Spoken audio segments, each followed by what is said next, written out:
지금 이제 성탄 찬양을 했지만 요즘은 기독교 절기로는 대림절이라는 시간을 보내고 있습니다. 예수 그리스도의 탄생을 축하하고 다시 오실 예수님을 소망하는 그러한 시간이 바로 대림절인데요. 이 시기는 그리스도인들에게는 너무나 벅차고 참 기쁜 시기입니다. 그런데 꼭 그리스도인이 아니라 할지라도 이 시기는 굉장히 설레고 기뻐하는 그런 시기죠. 아마 백화점이나 유명한 호텔 가보신 분들은 굉장히 화려하게 장식되어 있는 그런 장식을 보면서 야, 교회 다니지 않는 세상 사람들도 참 성탄절 하나는 굉장히 화려하게 보내는구나라는 그런 생각을 우리는 하게 됩니다. 그런데 이제 연말이 지나고 해가 바뀌게 되면 언제 그랬냐는 듯이 그 화려한 조명들은 다 사라지게 되죠. 그럼 사람들은 그 마음속에 여러 가지 서운함과 함께 공허감을 느끼게 됩니다. 그러나 이 성탄절의 의미를 참으로 알고 있는 그리스도인들에게는 그런 화려한 조명이 사라지고 뭐 그런 어떤 흥분될 만한 일들이 없어진다 할지라도 꾸준히 주님이 주시는 그 기쁨과 감사함을 가지고 살아가게 되는데요. 오늘 본문 말씀은 우리가 이제 가지고 있는 이 소망, 우리에게 허락된 그 소망이 참 얼마나 소중한 것인지를 다시 한번 기억하게 하면서 바로 이 어려운 시간에 또 이 세상을 살아갈 때 있어서 소망의 사람으로 다시 한번 결단하도록 우리를 인도하는 그런 귀한 말씀입니다. 원래는 24절까지 말씀을 준비하다가 25절 말씀을 도저히 넣지 않으면 안 되겠다라는 그런 생각을 하게 되었는데요. 우리가 함께 읽지는 않았지만 제가 25절 말씀을 읽어드렸습니다. 왜냐하면 25절이 이제 모든 오늘 말씀의 아주 핵심적인 역할을 하는 부분이기 때문입니다.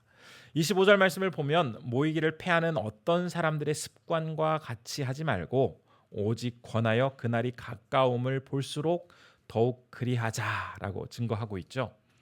여기 25절에서 모이다라는 이 표현은 그냥 함께 만나서 차 마시고 식사하고 또 이런저런 삶의 이야기를 나누는 정도의 모임을 의미하는 게 아닙니다. 그 헬라어에서 이 회당을 의미하는 헬라어가 시나고게인데요. 이 모이다라는 단어가 에피시나고게. 우리가 헬라어를 모른다 할지라도 시나고게, 에피시나고게 뭐가 좀 비슷한 것 같은데라는 그런 느낌이 드실 겁니다. 바로 모인다라는 것은 함께 모여서 예배하고 섬기고 서로 사랑을 나누기 위해서 모이기를 힘쓰라라는 그런 겉면의 말씀입니다. 우리가 어떤 주머니 속에 구슬이 있다고 할 때 그 안에 이렇게 동글동글한 게 만져지긴 합니다. 그러나 이 구슬은 각자 서로 분리가 돼 있죠. 그러나 한번 포도송이를 생각해 보시기 바랍니다. 동글동글한 게 몰려 있긴 하지만 이 포도송이는 이 포도 덩굴에 포도송이에 이 알맹이들이 다 서로 묶여져 있습니다. 이처럼 교회는 함께하는 사람들이 독립적으로 각자 살아가는 것 같지만 마치 포도송이가 그 알맹이를 다 엮고 있는 것처럼 서로가 한 몸으로 연결되어 있습니다. 그렇기 때문에 교회를 다닌다고 하면서 나는 혼자 조용히 신앙생활 할 거야. 그냥 예배만 잘 참석하고 열심히 성경 보고 열심히 기도할 거야. 라고 하는 것은 정말 성경이 말하고 있는, 성경이 가르치고 있는 올바른 신앙생활이 아니라는 겁니다. 함께 식사도 하고 모여서 기도도 하고 서로가 서로에게 배우고 서로의 연약함과 그 허물에 대해서 솔직히 나눠주고 위로해주는 이러한 함께하는 모임, 그런 공동체가 바로 성경에서 이야기하고 있는 그런 교회라는 것입니다. 그런데 이러한 공동체는 사실 저절로 형성되지 않죠. 그것이 이루어지기 위한 조건이 있습니다.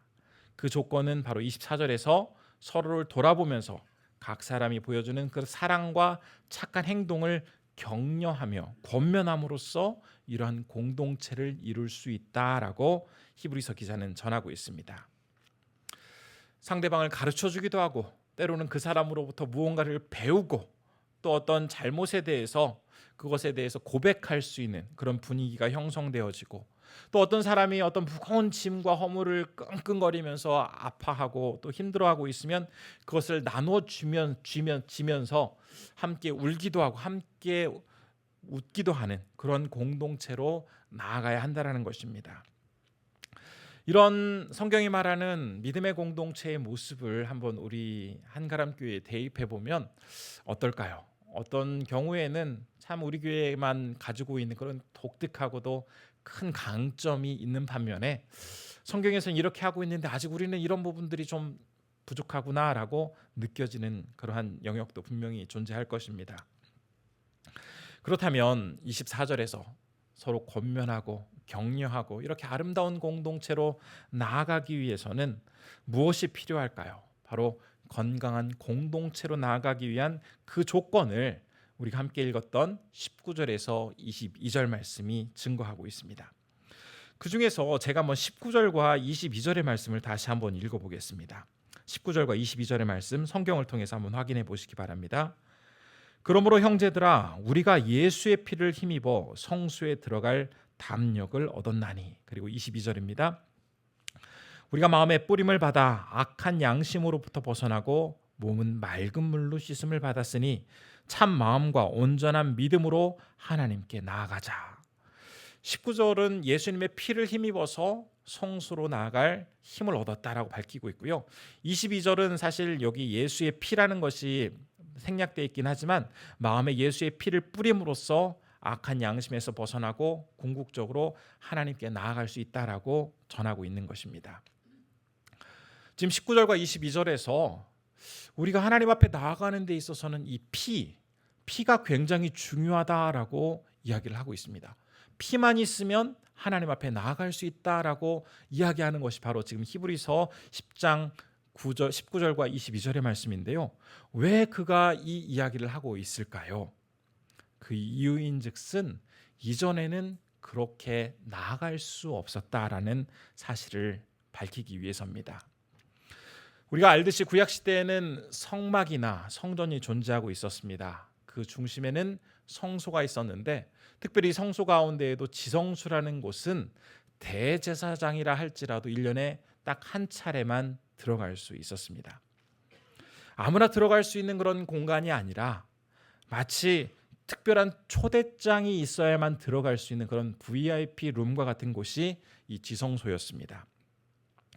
아무나 하나님을 만날 수도 없었고 또 아무 때나 그분께 나아갈 수 없었던 것이 구약시대의 상황이었습니다. 하지만 예수님께서 십자가에서 피를 흘려주심으로 말미암아 이제 이 초대장은 누구나 줄 수 있게 되었고 이 초대장을 가지고 있는 사람은 예수님의 은혜로 말미암아 하나님 앞에 누구라도 언제나 나아갈 수 있는 그러한 길이 열리게 되었기 때문에 그 사람은 담대함을 얻게 되었다라고 증거하고 있는 내용입니다. 이전과 지금이 정말 커다란 변화를 우리에게 가져다 주었다라는 사실을 19절에서 22절의 말씀이 우리에게 전해주고 있는 것입니다. 예수 그리스도의 그 보혈, 그것이 우리에게 실제적으로 삶에 있어서 어떤 커다란 변화를 가져다 주었는지 기독교 저술가이면서 신학자인 C.S. 루이스라는 분은 순전한 기독교라는 책에서 이렇게 이야기를 합니다. 예수 그리스도는 다양한 방식으로 우리에게 일을 하시지만 무엇보다도 서로를 통해 우리에게 일하신다라고 말을 합니다. 이 이야기를 조금 더 풀어서 설명해 드리자면 공동체 속에서 서로 함께하는 그 모임 속에서 서로를 격려하고 서로를 도와주고 함께하는 그 시간들을 통해서 하나님은 더욱더 분명하게 은혜를 나타내 주시고 그분의 사랑을 더 생생하게 경험할 수 있게 된다라는 의미입니다. 이 말을 또 한번 다시 생각해 보자면 우리 각 사람들은 상대방에게 내 옆에 앉아 있는 다른 성도들에게 있어서 나를 통해서 하나님이 어떻게 역사하는지를 보여주는 증거와 같은 역할을 한다라는 겁니다. 내 옆에 있는 사람을 통해서 하나님이 생생하게 살아계시다라는 것을 내가 체험함으로써 야, 우리 하나님 정말 대단한 분이시구나. 우리 하나님은 살아계신 하나님이 맞아. 라는 것을 깨닫게 된다라는 겁니다. 그렇기 때문에 우리가 함께 신앙생활하고 있는 우리의 형제 자매들은 하나님이 살아계시다라는 것을 보여주는 구체적인 증거이기에 우리에게 너무나 소중한 존재인 것이죠. 이러한 믿음을 가진 사람들, 내가 뭘 대단한 일을 해서 그러한 역사가 일어나는 것이 아니라 부족한 나를 통해서 역사하시는 그 하나님의 능력이 우리 공동체 안에 부족한 나이지만 내 모습을 통해서 나타내 주시기 때문에 부족한 자들이 함께 모여서 서로를 격려하고 서로를 도와주는 그러한 공동체로 나아가야 한다라는 이야기입니다. 만일 어떤 사람들이 모여 있는데 그 모여 있는 사람들을 어떤 신앙의 공동체라고 부르기는 하지만 그 안에서 역사하시는 하나님의 능력을 기대하지 않고 또 심지어는 교회 안에서 이루어진 어떤 모임들이기도 한데 이러한 하나님의 놀라운 그 역사를 바라는 사람들이 없다면 그 모임은 결국 인간의 만족과 기쁨만을 추구하는 모임이 될 것입니다. 우리가 매일매일 더욱더 성숙한 주님의 자녀로 자라가기 위해서는 결코 아무리 혼자 열심히 한다고 해도 성숙에 이룰 수가 없습니다. 하나님께서 만들어주신 이 믿음의 공동체의 목적이 함께 모여서 주님을 닮아가고 주님을 알아감으로써 우리가 더욱더 주님께 가까이 갈 수 있도록 그 길을 마련해 주신 것이기 때문에 이러한 방법 말고 내가 생각하기에는 이 방법이 옳아라는 방법으로는 주님 앞에 온전하게 설 수 없다라는 이야기인 것입니다. 사실 우리나라에는 기독교인이라고는 하지만 교회에 나가지 않는 굉장히 많은 사람들이 있죠. 제가 코로나 시기 전에 어떤 기사를 보니까 이 교회를 나가지 않는 이 가나안 성도가 약 200만 명이나 된다라고 하는 기사를 본 적이 있습니다. 그런데 이 코로나 시기를 겪으면서 그 수는 굉장히 많이 늘어났을 겁니다. 그 중에서 어떤 사람들은 그냥 인터넷으로 교회 예배를 참석하는 사람들도 있고 또 가족들끼리 그냥 예배 드리는 사람도 있다고 합니다. 뭐 이렇게 예배를 드리는 사람이면 그나마 나은데 더 많은 사람들은 완전히 뭐 기독교를 버린 것은 아니지만 뭐 신앙생활을 하지 않고 또 하나님께 예배를 드리지도 않는다라고 합니다. 그분들이 그렇게까지 가기에는 사실 분명한 이유들이 있을 겁니다. 대부분은 교회에서 상처를 받았다라는 것이 가장 큰 이유일 텐데요. 그러나 우리가 참 중요하게 여겨야 할 사실은 비록 이 안에서 때로는 상처를 받기도 하고 또 어려움을 당하기도 하지만 이 신앙의 공동체를 떠나서 혼자서는 결코 그 사람의 신앙이 성장할 수 없다라는 것입니다. 때로는 그 안에서 부족함도 경험할 수도 있고 또 내가 너무나 억울하고 참 막 가슴에 못이 박히는 그러한 상처를 받을 때도 있지만 하나님께서는 그 공동체에 우리를 두심으로써 더 큰 유익과 기쁨을 통해서 궁극적으로 하나님의 큰 은혜와 사랑을 깨닫도록 하시기 위해서 우리를 그 안에 남겨주셨다라는 것입니다. 예수 그리스도를 통해서 하나님의 임재를 경험하고 그분을 직접 만날 수 있다라는 것, 그것은 우리에게는 굉장히 큰 특권입니다.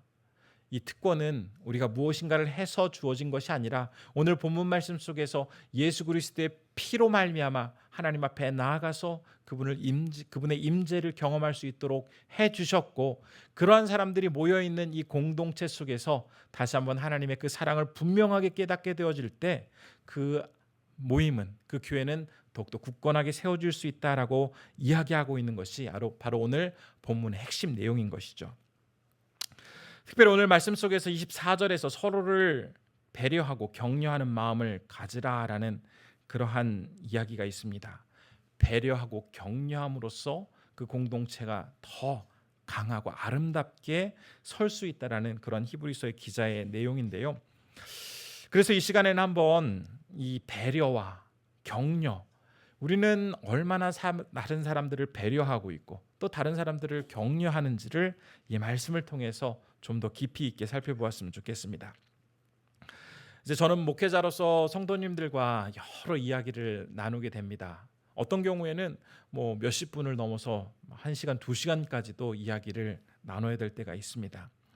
그런데 이제 다양한 이야기를 나누다 보면 어떤 중요한 뭐 사람의 이름이라든지 뭐 날짜라든지 이렇게 꼭 기억해야 할 그러한 대목이 있으면 그런 것들은 메모를 하기도 합니다. 잊지 않고 나중에 기도할 때 이것을 꼭 내가 기억해야 해 하는 것은 메모를 하면서 우리 성도님들이 이야기하시는 그 말씀에 집중을 하는데요. 이것이 사실 남의 이야기를 듣는 예의죠. 그런데 상대방은 진지함 속에 마음속에 있는 여러 가지 아픔과 속마음을 털어놓고 있는데 마치 나는 그거 다 알고 있어. 왜 이렇게 지루하게 말을 질질 끌어? 라는 그런 표정으로 하품을 하면서 도대체 얘기가 언제 끝나는 거야? 라고 하면서 그러한 표정과 눈빛을 보낸다면 이것은 굉장히 무례한 행동일 것입니다. 이것은 비단 남의 이야기를 들을 때만 해당되는 것이 아닐 것입니다. 함께 어디를 간다거나 어떤 봉사를 할 때 진심으로 그 사람을 헤아려주고 배려하는 그러한 모습들이 믿음의 공동체 안에서는 당연히 분명하게 있어야 한다는 것입니다. 만일 이런 게 형성되어 있지 않으면 자신의 솔직한 마음을 털어놓을 수도 없고 특별히 그 굉장히 중요하고 어려운 기도 제목을 나누는 일조차도 할 수 없습니다. 제가 예전에 구역장님들과 함께 성경 공부를 할 때 참 여러 가지 이야기를 많이 나눴는데요. 우리가 기도 제목들을 잘 서로 나누시나요? 라고 했을 때 어떤 구역은 또 잘 나누는 구역도 있었지만 또 그게 생각보다 쉽지 않아요 라고 이야기하시는 분들도 있었습니다. 왜냐하면 나는 정말 진지하게 기도 제목을 이야기했는데 그것이 어느 순간 좀 그 기도 제목을 부탁한 사람만 알기를 바라는 마음으로 조심스럽게 얘기를 했는데 그것이 온 교회에 다 퍼져가지고 굉장히 난감해졌다. 그런 경험을 하고 나서부터는 이 기도 제목을 나눠야 되는 것을 알지만 그것이 굉장히 조심스러워진다라는 이야기하는 것을 들었습니다. 사실 우리가 함께 신앙생활 하면서 내가 어려서부터 저 사람은 아주 오랫동안 봐왔어. 내가 저 사람보다 나이가 많아. 내가 저 사람보다 더 많은 일을 할 수 있어. 내가 경제적으로 저 사람보다 더 풍요로워. 내가 사는 지역이, 집이 저 사람보다 훨씬 더 좋은 곳이야.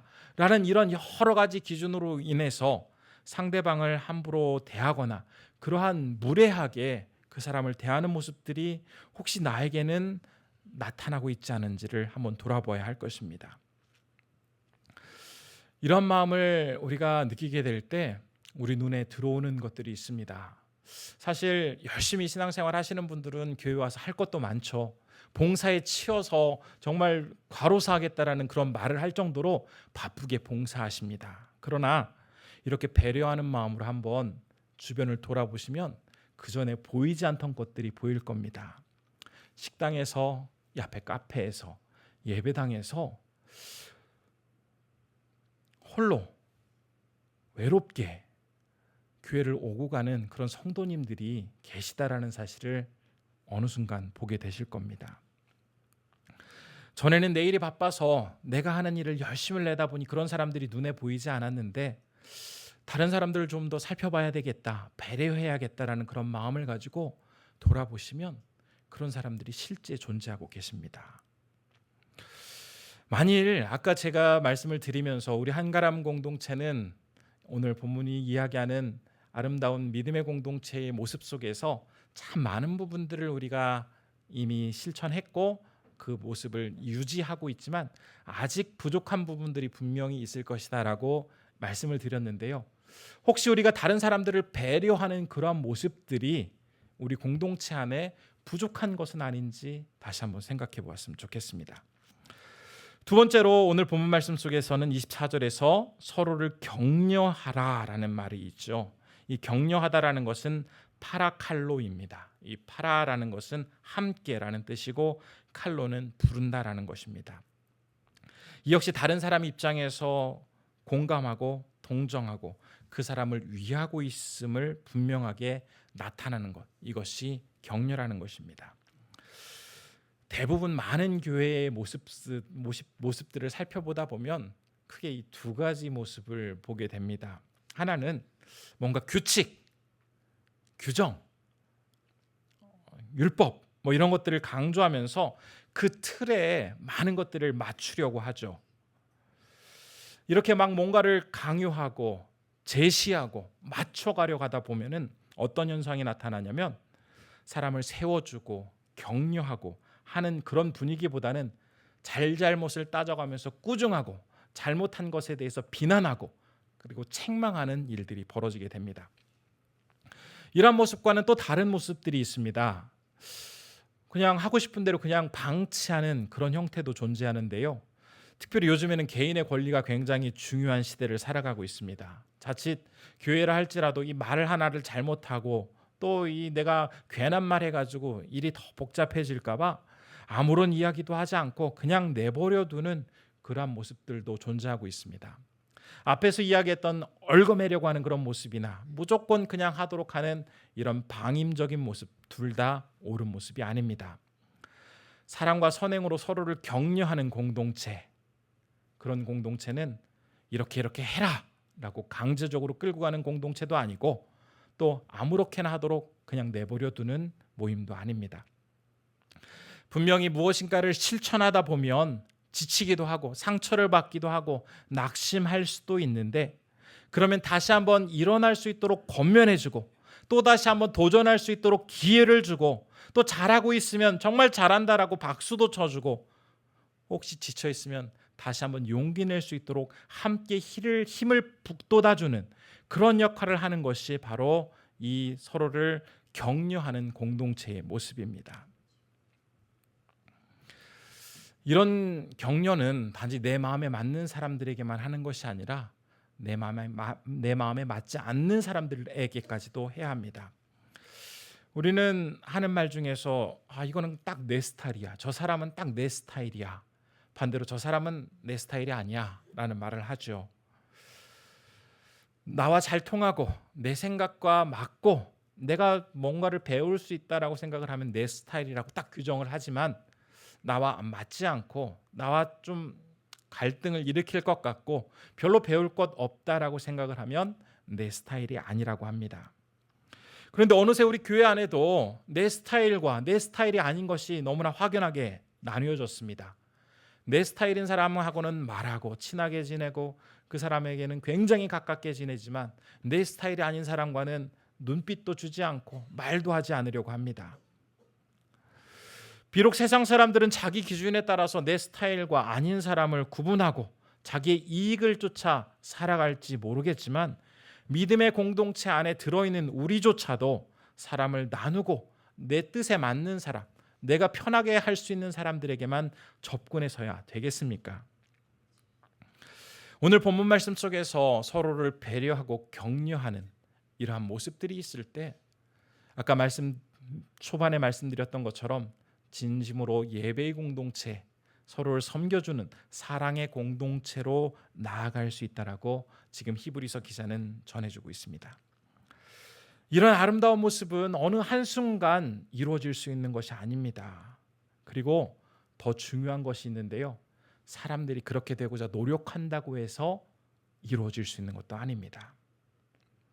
바로 예수 그리스도의 피의 공로를 힘입어서 하나님의 임재를 경험한 사람들이 그 안에 가득할 때 이루어질 수 있는 소중한 결과물이라는 것입니다. 보혈의 능력은 정말 대단합니다.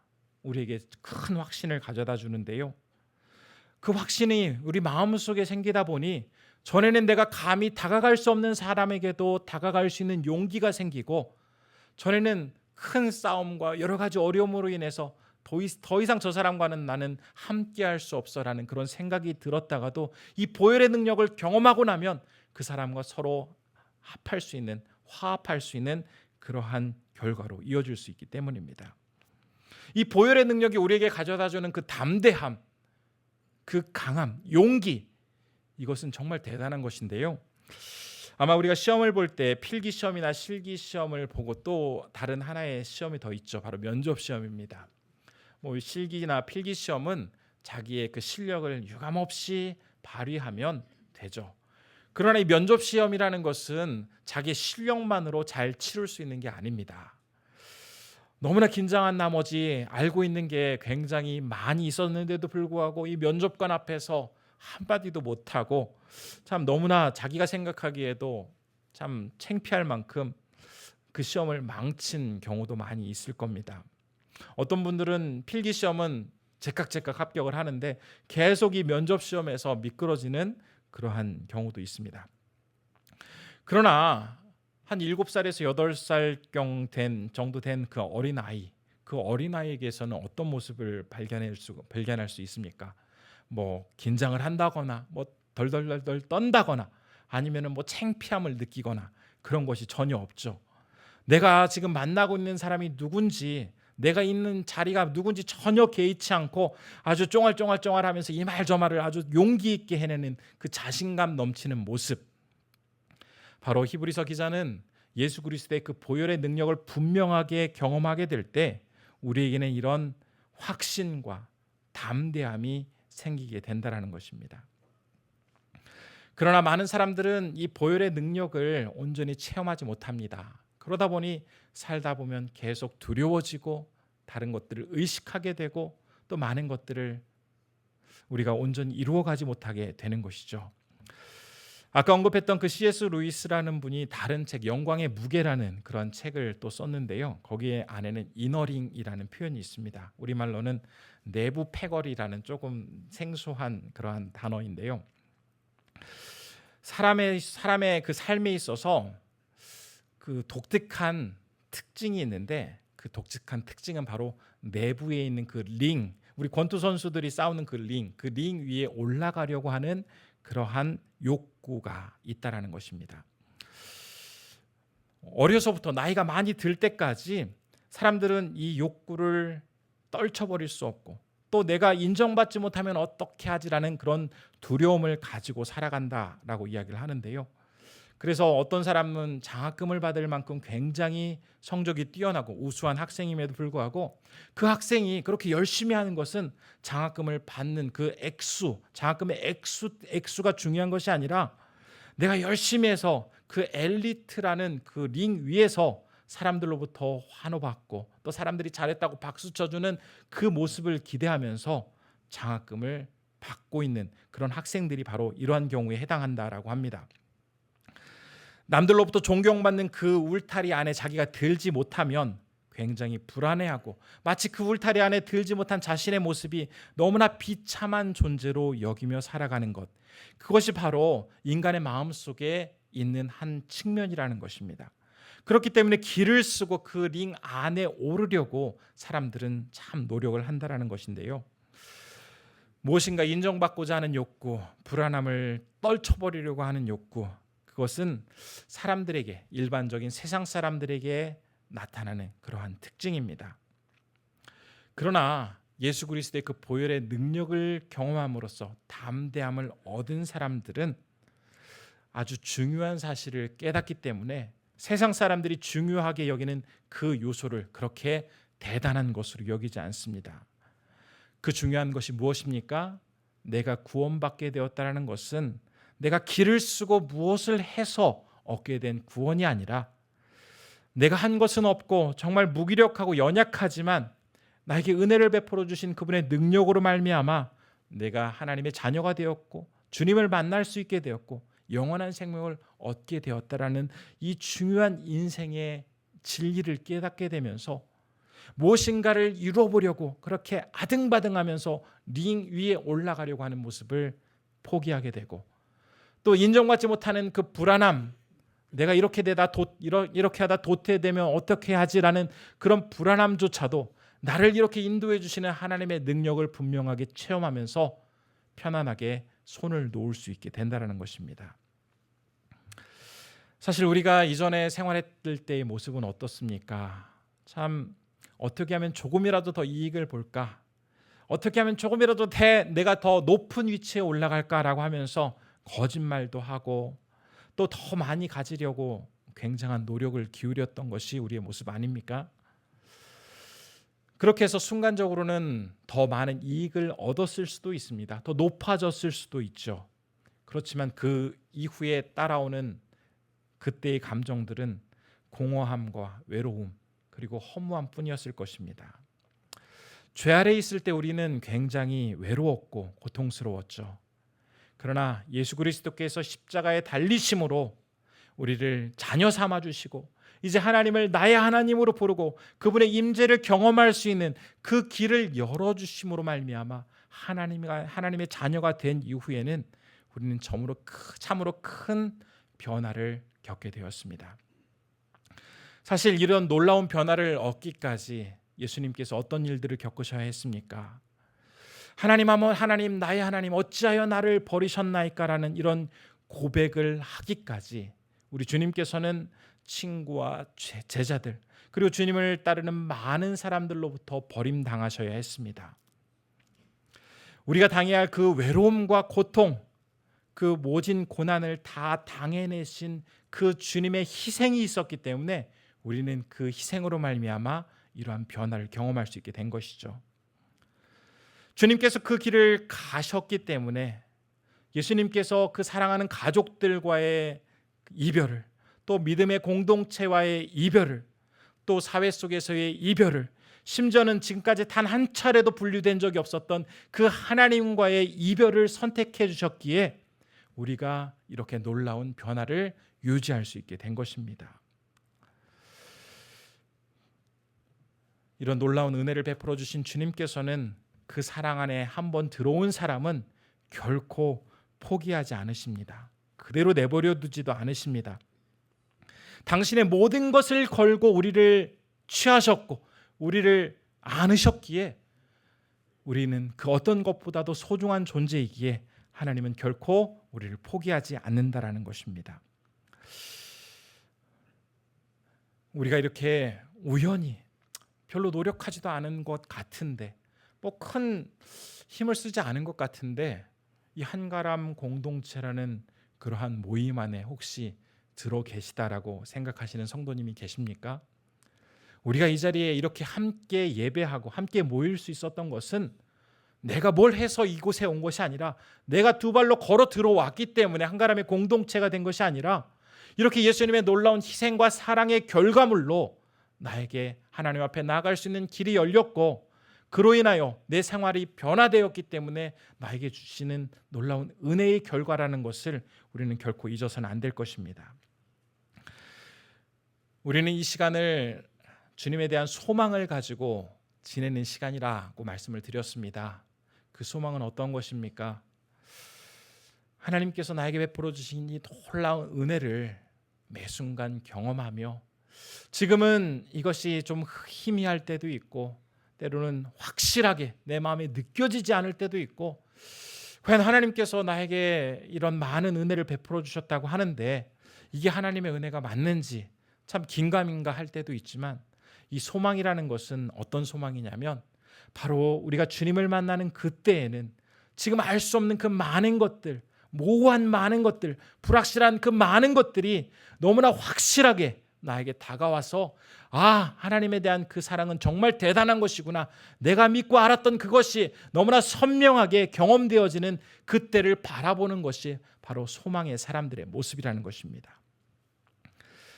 주님의 오심을 축하하고 다시 오심을 기다리며 살아가는 이 대림절을 보내면서 다시 한번 나에게 주어진 이 특권이 얼마나 소중한 것인지를 우리 결코 잊어서는 안 될 것이고 또 하나님께서 묶어주신 이 믿음의 공동체 안에서 내 옆에 있는 그 지체들 하나하나를 정말 배려하고 격려함으로써 우리가 아름다운 공동체를 이루어 간다면 이 모습은 곧 이제 이 지역사회에 많은 정말 빛과 소금의 역할을 감당함으로써 아직 이 사실을 알지 못하는 많은 사람들이 우리 한가람 공동체 안에 들어와서 그들 또한 이 놀라운 역사에 동참하기를 바라는 그러한 마음으로 더욱더 우리 교회는 하나님께서 맡겨주신 사명을 감당하기에 부족함이 없는 교회로 설 것이다라는 그런 기대를 가지고 다시 한번 우리가 주님에 대한 소망을 꼭 붙잡고 나아가시는 귀한 성도님들 되시기를 진심으로 소원합니다.